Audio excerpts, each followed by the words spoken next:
ময়দান স্পোর্টসে আপনাদের সকলকে আরও একবার স্বাগত। ফুটবলের যাবতীয় খবর জেনে নিতে আমরা চোখ রাখব ফুটবলের লড়াইয়ে।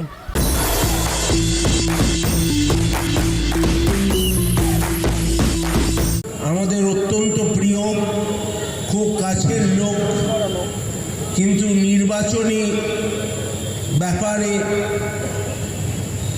তিনি আমাদের সাথে এই যে 10 বছর আগে আমরা আই লিগ জিতেছিলাম, তিনি সেই টিমের ম্যানেজার ছিলেন। তিনি অনেক দিন আমাদের সাথে ছিলেন, ছোটবেলা থেকে আমি শিশিরদা আর তার সাথেই একসাথে অনেক সময় কাটিয়েছি। সেই সত্যদাকেও মিস করছি আজকে। তুমি যদিও অন্য দিকে আছো, কিন্তু তুমি মোহনবাগানি, তাই জন্য আমরা মোহনবাগানে যতই ইলেকশন লড়ি আমরা সবাই এক। সত্যজিৎ চ্যাটার্জির পাড়ায় এসে ঠিক এইভাবেই আবেগঘন হয়ে পড়লেন তিনি। তাই মোহনবাগান নির্বাচনে যতই লড়াই হোক, দিনের শেষে সবাই এক। এইভাবেই বালি উত্তরপাড়ার মানুষের মন জয় করে নিলেন বিরোধী শিবিরের সচিব পদপ্রার্থী সৃঞ্জয় বসু। গঙ্গার পশ্চিমের মোহনবাগান লাভার্সের উদ্যোগে বালি দেশবন্ধু ক্লাবে শনিবার সন্ধ্যায় হাজির হয়েছিলেন সৃঞ্জয় বসু, শিশির ঘোষ, শিল্টন পালরা।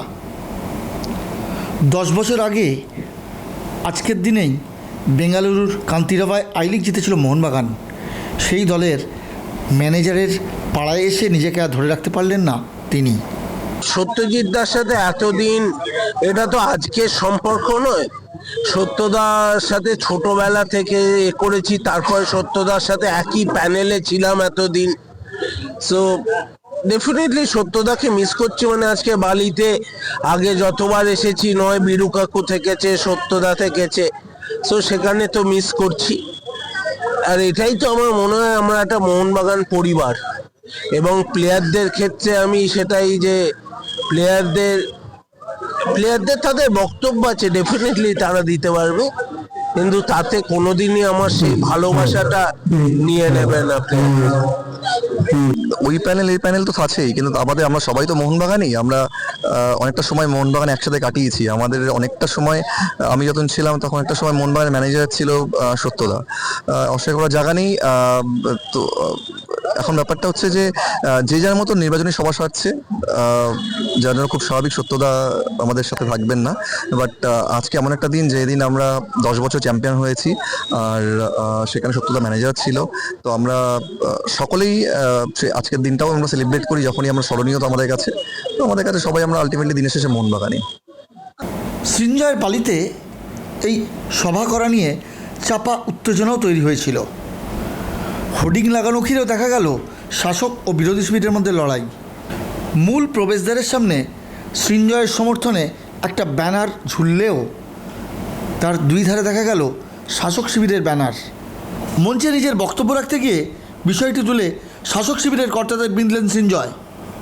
এই বালিতেই কিছু এমন ঘটনা আমাদের মাঝে মাঝে ভুলিয়ে দিচ্ছে যে আমরা কি সত্যি মোহনবাগানি। আগে কোথাও আমাদের হোর্ডিং লাগানোর জন্য রেষারেষি হতো না। আজকে আমাদের ইলেকশন র্যালির পাশে বিরোধীদের হোর্ডিং লাগানো হয়েছে। লাগাতেই পারো, কিন্তু এইভাবে কেউ আজ অবধি করেনি।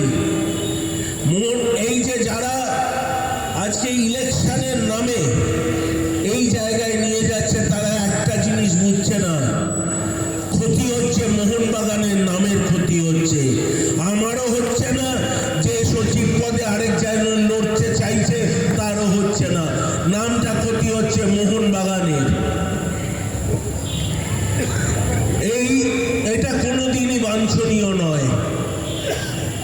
আজকে আমাকে ফোন করতে হচ্ছে যে আমাদের একটা সভা করতে দিন। এটা কোনোদিনই মোহনবাগান ক্লাবে বাঞ্ছনীয় নয়। আজকে আমার অন্য প্যানেলের যে ক্যান্ডিডেট, তিনি বলছেন, দেখেছো আমাদের কত ক্ষমতা, যে অন্যদিকের প্যানেলে কোনো নেতারা যাচ্ছে না।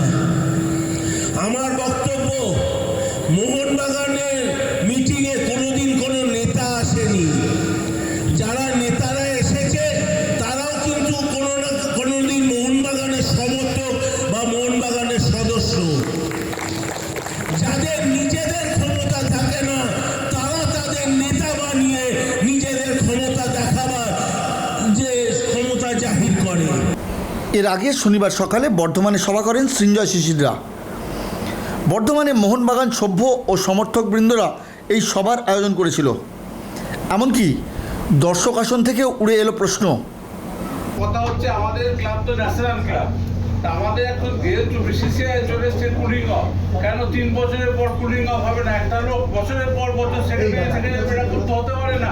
এটা সবাই মিলে এই সংশোধনটা পরিবর্তন করতে হবে। ন্যাশনাল ক্লাব এটা মানতে হবে। দেখুন ক্লাবে আমি মেম্বার 2006 সাল থেকে আমরা কিন্তু ন্যাশনাল ক্লাব আমরা যেহেতু মেনটেন করি, আর ন্যাশনাল যে প্রত্যেকটা সংস্থা যেভাবে চলছে সেটা আমাদেরও সেইভাবেই আনতে হবে। এই সংশোধনটা কিন্তু দরকার।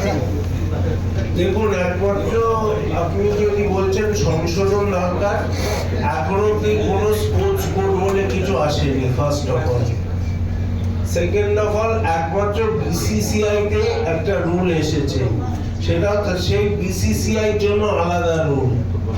এবং যেখানে বিসিসিআই তে একটাই সুবিধা জানেন তো, বিসিসিআই তে যেহেতু প্রচুর টাকা, তাই জন্য প্রচুর লোকও আছে আসার জন্য।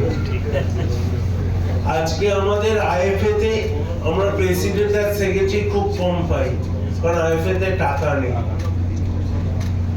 তো আজকে যেখানেই টাকা আসবে সেখানেই তখন দেখবেন লোক আসতে শুরু করছে। বলছি আপনার কথা।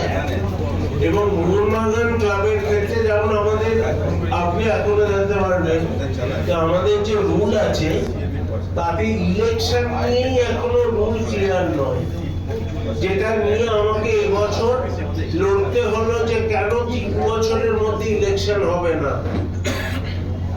আমাদের সেটা ইনফ্যাক্ট আমি একদিন যে যিনি এখন আমাদের বিচারপতি, যিনি এখন ইলেকশন বোর্ডের, তার সাথে আমি কথাও বলেছি, অসীম রায়ের সাথে, যদি এটা জেতি আমরা, তাহলে একটা কমিটি বানিয়ে পুরোটা ব্যাপারটাকেই ঠিক করতে হবে।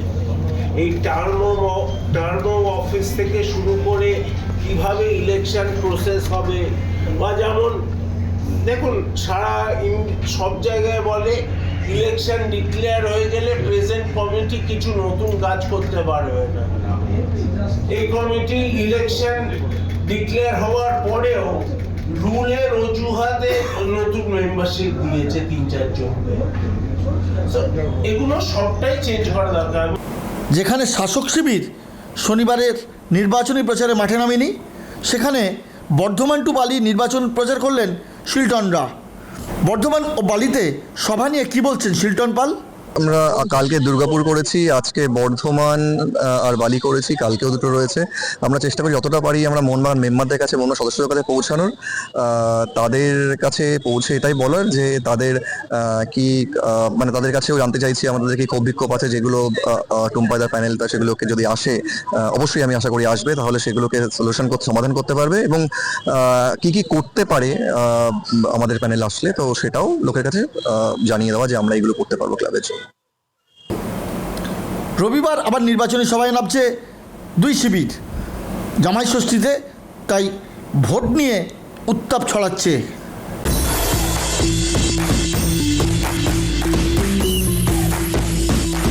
ভিডিওটি ভালো লাগলে লাইক করুন, আপনাদের মতামত কমেন্ট করে জানান, চ্যানেলটিকে সাবস্ক্রাইব করুন এবং পাশে থাকা বেল আইকনটিকে প্রেস করে দিন। ভিডিওটিকে শেয়ার করুন। দেখা হবে আবার পরের ভিডিওয়ে।